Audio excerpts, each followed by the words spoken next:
My wife thought I was broke and powerless. But on the day of our divorce, I hit the lottery and became a billionaire. After becoming single, my beautiful and wealthy female boss was all over me, leading me to the peak of my life. There must be tons of guys chasing you, so why me? Because you're worth it. As long as you agree to divorce Tina, I'll privately compensate you with $200K. After dinner, I was doing the dishes when I suddenly heard my mother-in-law make the offer, and my heart felt like it stopped. I glanced into the living room at my wife, Tina. She was glued to TikTok, acting like she didn't care at all. Divorce is fine. Seeing me finally give in, my wife looked up, shocked and happy. No time like the present. How about today? She was eager. My mother-in-law hesitated. Are you really okay with this? Yeah. I calmly placed the dishes back on the table and took off my apron. But I have 2 conditions. What conditions? As long as you agree to divorce, I'm down. Tina chuckled. This was the first time I'd seen her smile since our half-year divorce drama. First, I don't want the house, car, or savings. But I need $1 million compensation from the family, plus the $200K you mentioned. Tina didn't agree right away, but she didn't protest either because she knew the Sue family could afford it. Second, I want 30% of the company's shares. No way. Before I finished, my mother-in-law lost it. That company was Tina's dad's. You've got no right to it. Are you shameless? If not, then whatever. We can drag this out. I don't mind being an absent dad. Tina's face twisted with anger. You're ruthless. What do you gain from wrecking our family? My mother-in-law slapped me, shouting, so this is your true face. You only wanted our money from the start. You're trash. No upbringing. She tried to hit me again, but I blocked it. You dare hit back? My mother-in-law gasped. Tina wanted to hit me but hesitated. Insult me if you want, but don't bring my family into this, I said slowly. I've got evidence of Tina's infidelity. She's pregnant by someone else, which makes her at fault. If this goes to court, the house and car go to me. This place is worth at least $8 million. Cross me and you'll regret it. After a pause, Tina said, fine, I'll add another $200K, totaling $1 million, but I can't give you shares. I'm begging you. She stood protectively between her mom and me, looking desperate. I played it cool, pretended to think for a couple of minutes and said, fine, let's hit up the civil affairs office right now. Sign the agreement first. I'll go after I get the money, I said. Tina, worried I'd keep asking for money later, added a clause at the end of the agreement stating neither party could demand any assets post-signing. I smiled. Just what I wanted, so she wouldn't cash in on my money later. Before signing, I got $1.4 million in 3 transfers on the spot. With the divorce finalized, I walked away with no regrets, never looking back at that home. With just a backpack, I secured 2 apartments I'd been eyeing in a high-end building. One for living, one to rent out. The one I'll live in is over 200 square meters, for bedrooms, and perfectly furnished. The rental is an 80 square meter 2-bedroom. I only paid the deposit since my lottery winnings hadn't hit my account yet. In a way, I should thank Eric, despite him stepping between Tina and me. If not for him, I'd never have bought a lottery ticket. Nor would fate have smiled on me, winning nearly $100 million during a divorce squabble. After taxes, it was still $80 million. That day, I was at the hospital getting treatment, having been in a car accident while saving Tina. I hadn't fully healed. On the subway home with a bag of meds, Eric DM'd me an ultrasound on Instagram. It was Tina and some other guy's baby. My world fell apart at that instant. As a man, I truly loved Tina and our little family. I broke down, sobbing on the subway. The passengers around me threw puzzled and pitying looks. When I got off, a sudden storm poured down. In a daze, I ducked under the awning of a lottery shop to escape the rain. The shop owner was kind. Seeing me soaked and miserable, he invited me inside to warm up. When the rain stopped, out of gratitude, I bought $30 worth of tickets. Random numbers? The owner asked. Sure. After endless arguments with Eric and Tina, which I won't dwell on, I felt empty. Out of nowhere, I found those tickets. I checked and ended up winning first prize 15 times. Nearly $1 billion. That fortune pulled me from the swamp of Tina's betrayal. From then on, I plotted how to cleanly divorce Tina without her catching on. I no longer hated her for cheating. I didn't even tell her about my win. We were even in my eyes. Besides spending $20 million on new property, I invested in 4 commercial shops. The rest I split into stocks, funds, bonds, and fixed deposits. Enough for 3 lifetimes. I still had a few million left. I hit the mall to buy clothes I'd never have dreamed of before. Even turned a whole room into a walk-in closet. The mall manager noticed my near $1 million spree and treated me like royalty. They arranged a private lounge and had staff only cater to me. But I didn't buy a car since I couldn't tell anyone about my lottery win. Not even family. After 2 months of enjoying life, I decided to return to work. I'm a graduate from a prestigious university and used to teach in a middle school. After marrying Tina, I quit to become her personal assistant. Ironically, after being injured, having kids was impossible. Hence, my mother-in-law's constant disdain. So I spent years on meds and doctor visits. Back then, I truly loved Tina. Now I'm free, rich, and loving life. After a couple of days, I started working for a media company handling logistics. There was no performance review, no work pressure, and I rarely had to work weekends or holidays. Maybe it's because I'm easygoing and often treated coworkers to meals and coffee. Everyone seemed to like me. Within a month, I'd found my place in their little circle. Mike, the boss's secretary, was both handsome and fit. We often hit the gym together and soon became close buddies. One weekend, Mike had something come up and asked if I could help by getting Linda to sign an urgent document. Just go to her place. I'll give you her door code, he said. Linda often wears headphones, so she might not hear the doorbell. Thanks a lot, I'll get you coffee tomorrow. No worries, I replied. I'm not doing anything anyway. I printed the documents, put on my casual tracksuit, and headed out. After taking the subway, I arrived at Linda's villa. I rang the doorbell twice, but nobody came, so I used the door code to enter. Linda was in her bathroom, earbuds in and eyes closed, soaking in the tub. I quickly backed out and called her name from the doorway. Come in, she said. I was too nervous to move. Come in, she insisted. I swallowed my nerves and stepped inside. The bathroom was filled with the scent of fragrant bath products. And there was Linda, her shoulders bare as snow. Mike sent me to get your signature. I stammered, handing her the papers while keeping my eyes averted. After she signed, I took the document and turned to go. Suddenly, she asked, "Are you busy this afternoon? I need to get these files back to the company." "The project team is waiting," I replied. "You should tell the project team to come get the files from the resort." "You're coming to a dinner party with me," she insisted. I was stunned.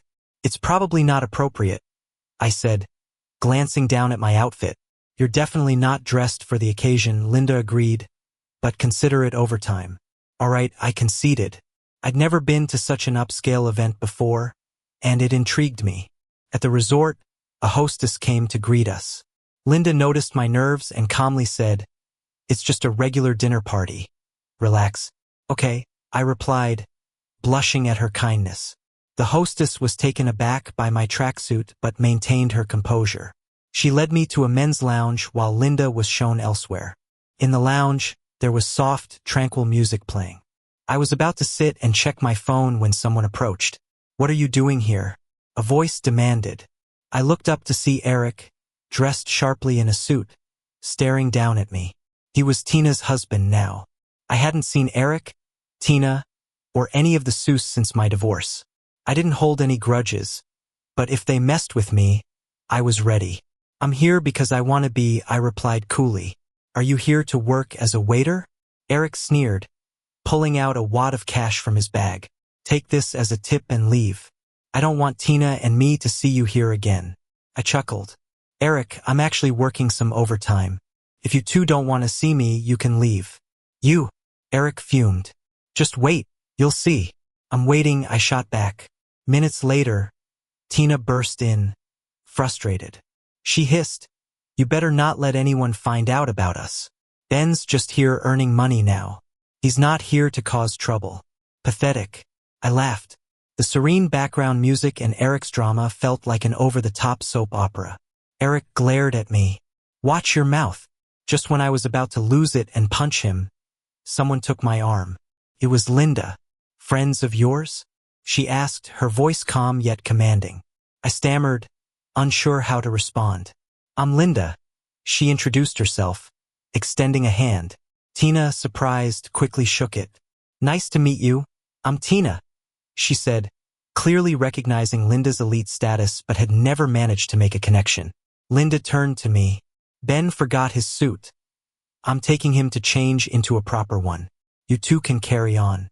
She called me Ben so casually, I felt myself blushing again. Linda led me away without bothering about their stares. To my surprise, Linda really had a suit brought in for me, and soon a stylist was making me over. I looked completely different. "Let's go," she said, linking her arm with mine. When we stepped through the grand doors of the dinner party, there was a dazzling array of lights and mingling people. All eyes turned to us. Among them, I saw confusion and anger in the eyes of Tina and Eric. By the time we left the resort, it was well past midnight. Linda, tipsy from the evening's drinks, seemed a bit unsteady. I arranged for a driver to take her home, staying by her side to make sure she got back safely. Once she was home, I changed back into my tracksuit, ready to leave. "Can you make me some noodles?" Linda asked. I didn't get enough to eat. The request wasn't difficult, so I stayed. I'd been a cook for Tina. Making meals was second nature to me. "Is she your ex-wife?" Linda inquired. "How do you know?" "Says in your file you're divorced." Talking to such a beautiful, gentle woman who clearly showed interest in me made my heart flutter. I even started hoping for more. Her intense gaze made me blush as I turned to wash some vegetables. Suddenly, I felt Linda's arms circle me, her presence enveloping me as my heart raced. "You'll get wet," she murmured. "Huh?" I shivered inexplicably at her touch. Linda rolled up my sleeves slightly and leaned close, her words teasing. "I think you're imagining something odd." "Can't I imagine?" I replied, teasing her back, my wet fingers brushing her hand. Linda's eyes softened dreamily. "Would you stay tonight?" she asked. Staying meant spending the night. I didn't resist much. The night unfolded with unexpected ease. It was more harmonious than any time I'd been with Tina. We were completely open with each other, like the sweetest of lovers. But why? Liking something doesn't need a reason. At the office, Linda and I acted like nothing was going on. When we passed each other, we'd secretly touch hands or she'd pinch my waist. Sometimes she'd call me to her office, teasing me, leaving me all flustered but empty-handed. When she wanted me at her villa, she'd call the office landline and say, "I really want your noodles right now." Every time, it left me so nervous I felt numb, but I was thrilled. Mike noticed me acting odd. "What's up with you? You're blushing like crazy." I quickly hung up and touched my hot face. "I'm not feeling well, thinking about heading home early. Then go home and rest. I've got this. Besides, boss just left." "Thanks a lot." I bolted out. Without a car, I ran to a quiet spot next to another building. Linda was already there. Instead of driving home, she took me to a park's lakeside parking lot. There was wide green grass, bright sunshine, a gently flowing lake, and since it was midday on a workday, almost no one was around. No one to stop us from having a good time. And even if there were, so what? Consenting adults. Live and let live. After playing around in the car for a couple of hours, I started feeling hungry. Linda wanted to take me to a Michelin restaurant, but honestly, I just wanted some noodles. So we hit up the usual roadside spot for a big bowl of beef noodle soup. Linda was a bit unhappy, thinking it was dirty, but she didn't say anything for my sake. She didn't eat a bite, so after happily slurping up my noodles, I had to take her home instead. All right, don't be mad. I'll make you some noodles at home," I said to cheer her up. Linda raised her eyebrows and said suggestively, "Are you sure?" I rolled my eyes at her. "What's wrong with making noodles? How about tomato and egg noodles?" "Not talking to you." Linda crossed her arms, shooting a fake glare my way. Her flowing dress made her look like something out of a fairy tale. Even when she's upset, She steals my heart. Out of nowhere, we ran into Tina downstairs. What a mood killer, I thought. Tina stormed up. It was you, wasn't it? But when she saw Linda behind me, she looked like she'd swallowed a fly, instantly toning down. She stuck out her hand sheepishly. Linda, hi. Linda didn't bother shaking hands. She raised her eyebrows. Who are you? Do we know each other? Tina drew back awkwardly. I'm the project lead for the TV drama Prince. Turns out, Tina and all of Linda's media group were developing a project. Somehow, Linda maneuvered things so the investors didn't choose to work with Tina, even though it was contract signing time. Linda knew, but didn't show any sign. I don't know much about the TV project, but she had the pull if she wanted. Did you need Ben for something? Linda asked, playing dumb.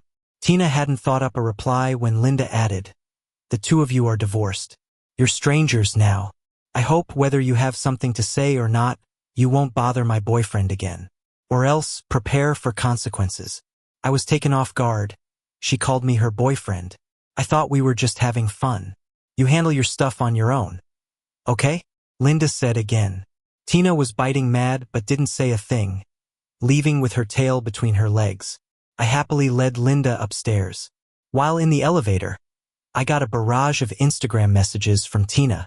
The apartment, she bought it, right? You two are so together already. Were you cheating before? Bastard.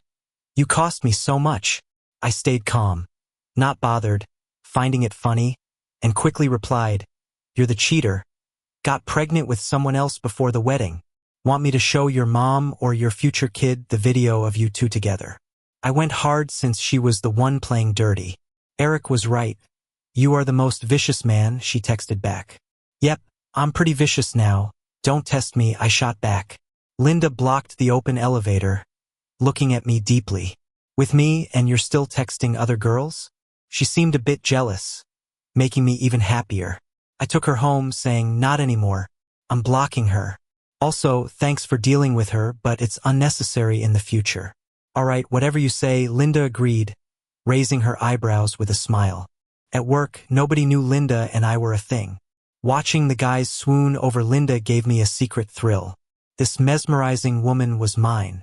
Linda was heading to Paris for a film festival. When the news came out, everyone wanted to join. But Linda insisted she needed a French-speaking assistant and picked me, which shocked everyone. While helping with my travel arrangements, Mike eyed me suspiciously. Do you like Linda? Why can't she like me? I countered. Mike was doubtful. Linda seems like a distant ice queen, probably doesn't even like guys. I laughed out loud. If she's distant, I must be the king of icy hearts. After a while, rumors started in the company. They said I was always in the boss's office, that Linda looked at me differently, or they'd seen us on dates. Linda paid no mind. Neither did I. I'd already survived one divorce. I'd seen it all. Plus, with millions in assets, nothing, women, jobs, or the bitter looks from others, could faze me. I was all about living in the moment. After a long flight, we finally made it to France. It was my second time in Paris. In my junior year of college, with half a year's worth of savings from my part-time job, I went on a budget trip to France. Ironically, back then I had grand ambitions, thinking I'd achieve something big someday.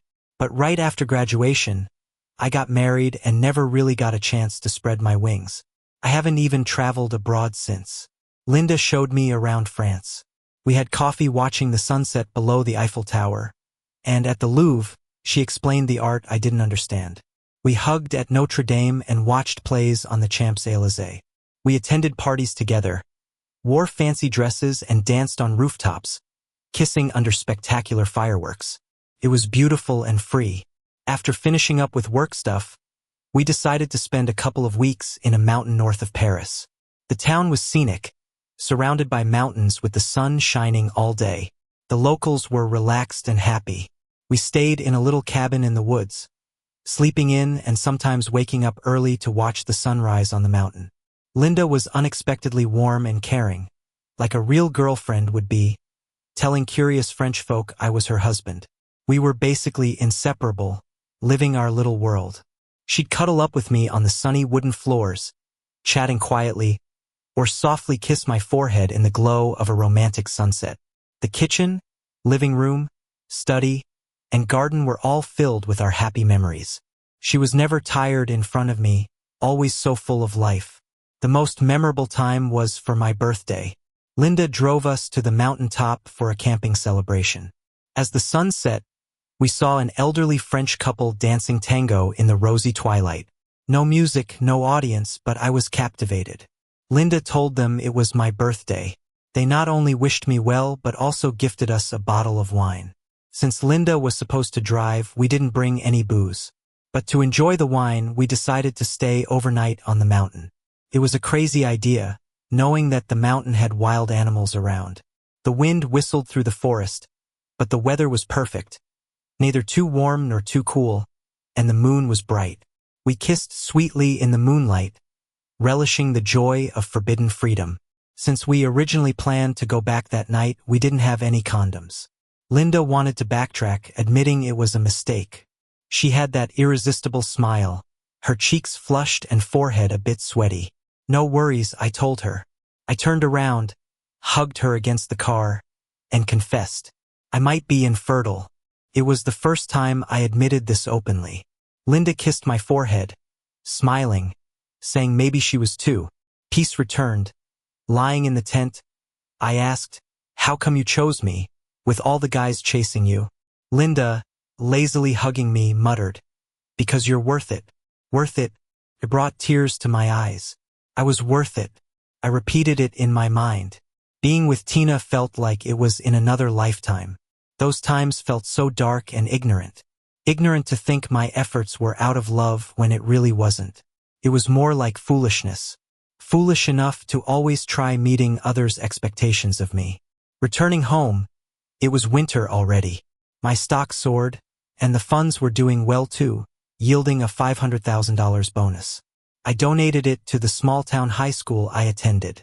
My homeroom teacher was thrilled to see me succeeded, eyes brimming with tears, saying how proud he was. Doing charity filled me with satisfaction. With my teacher's help, I decided to sponsor 50 poor kids and set up an education fund. At that moment, I didn't know the storm brewing in Tina's household.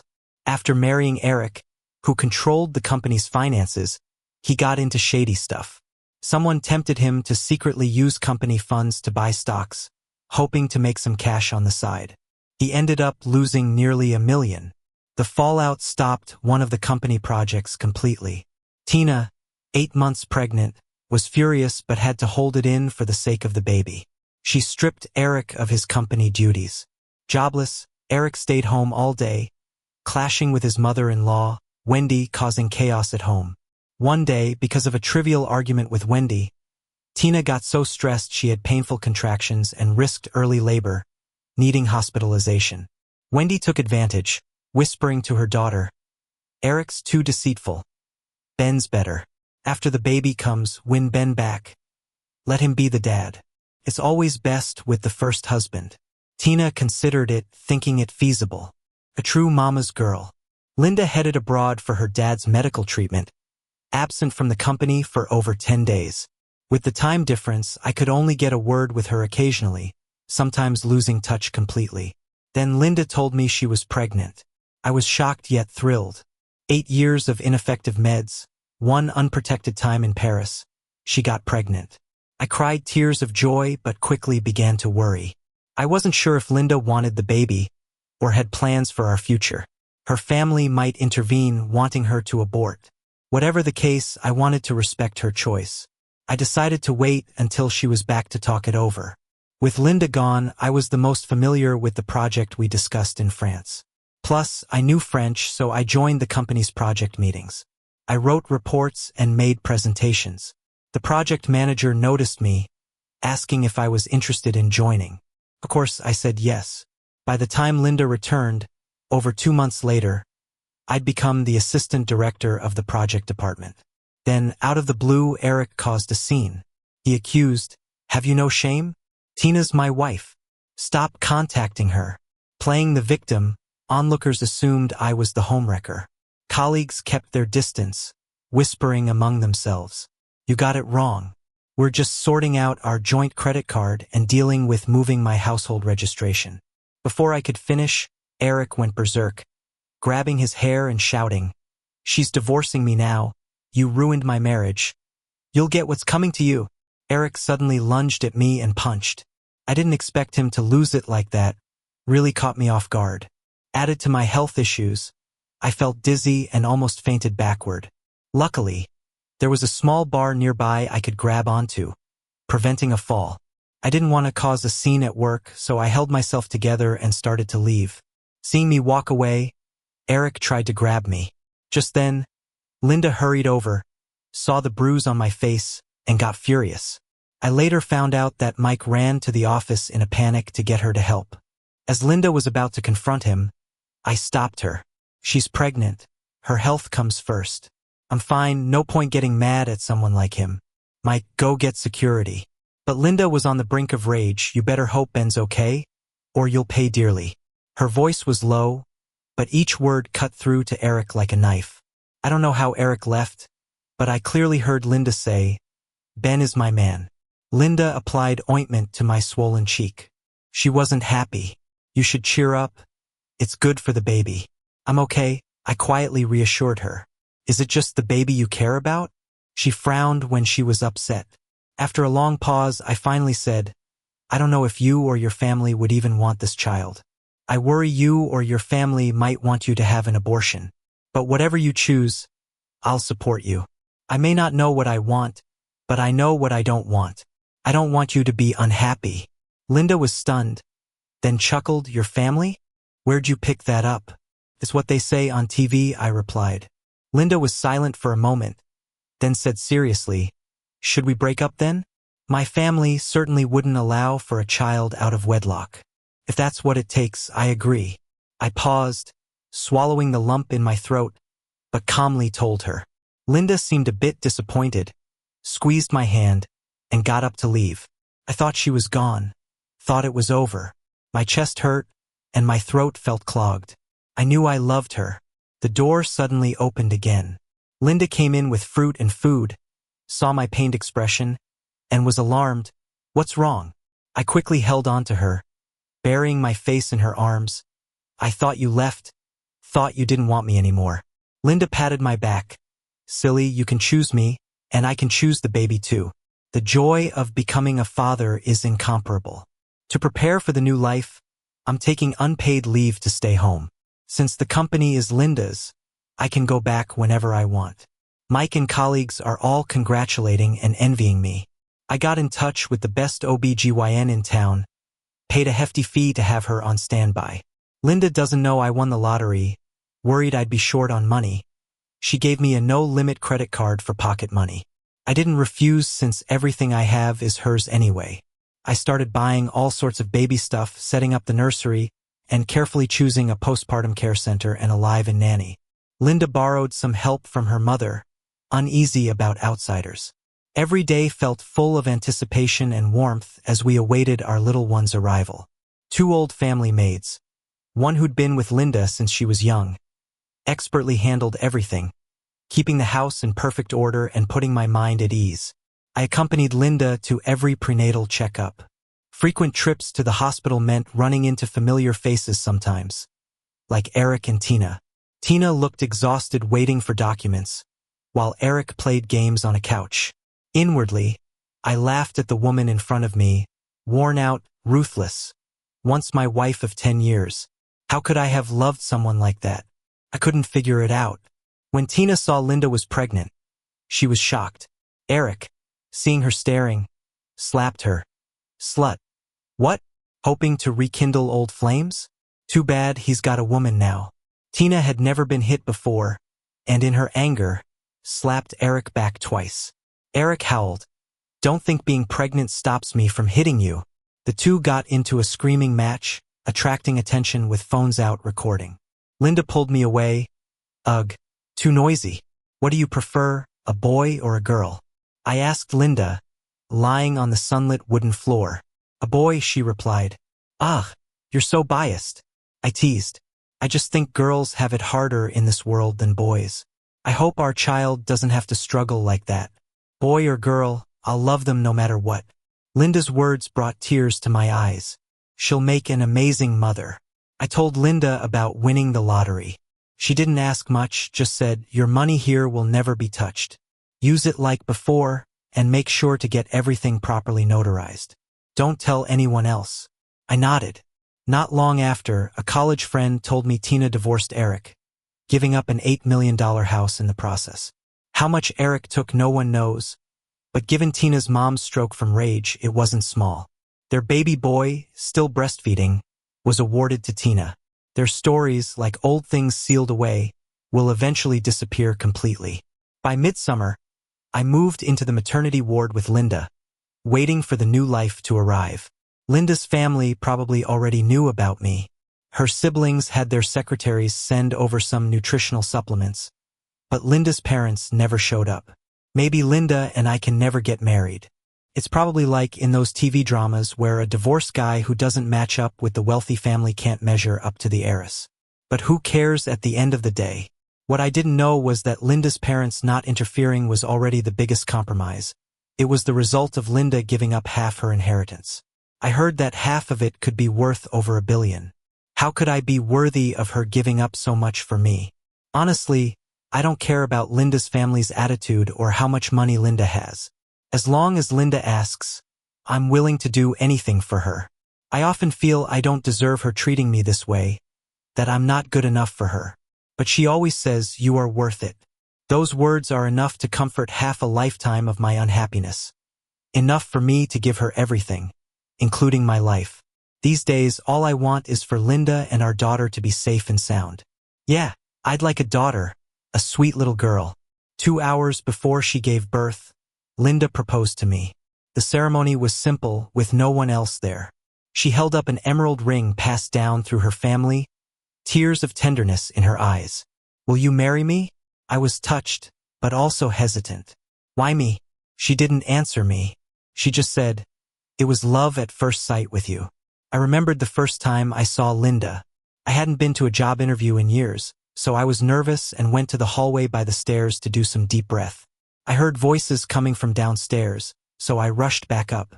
After 2 steps, I saw a woman standing there in the sunlight, half smiling with eyes that sparkled. She was beautiful.